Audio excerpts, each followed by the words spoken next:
सरजी, आपल्या करमाळ तालुक्यातून आता मला वाटतं 10-15 दिवसानंतर सर्व पालख्या या तालुक्यातून जात असतात. 100-125च्या वर पालखी मार्ग जे आहेत ना, ते अतिशय त्यांची दुर्मिळ अवस्था आहे, बेकार परिस्थिती आहे रस्त्याची. ते रस्ते आपण कधी करणार आहात? 100-150च्या वर दिंड्या या तालुक्यातून जातात. आपण सर्व वारकरी संप्रदायाला मानणारी लोक आहोत, तर त्या रस्त्याचं काम कधी करणार आहात? काम सुरू आहे त्याच्यावर MSIDC डिपार्टमेंट. कुठलं काम सुरू आहे? पालखी मार्गाचं सांगा मला. पालखी मार्ग आपल्याला महाराष्ट्र शासनाकडून पालखी मार्ग जे आलेला आहे, त्या पालखी मार्गाचं काम सांगा मला.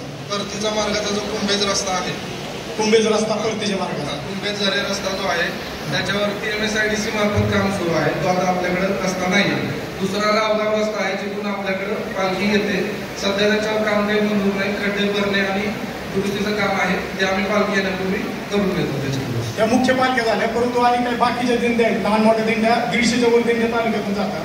माझ्या गावातून जवळपास 15 दिंड्या जातात.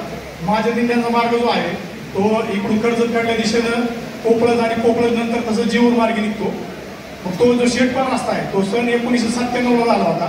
त्याच्यानंतर त्या रस्त्याचं काम थोडं सुद्धा झालेलं नाही.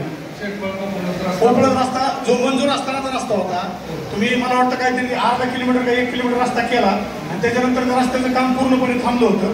तो पालखी मार्ग का झाला नाही? त्याच्यावरती काम मंजूर नाही असं त्याच्यात आपण प्रस्तावित आपल्याकडे प्रस्तावना तुम्ही टाकायला पाहिजे होती ना. तो पालखी मार्ग होता, टाकलेला आहे मला दाखवत सुद्धा दाखवलेला आहे. आम्हाच्या पत्रानेच आपण आता महाबजेटला सुद्धा प्रस्तावित केला होता. मी तुम्हाला ते सगळे दाखवतो. ऑफिसला महाबजेट मिळून नंदकिशोर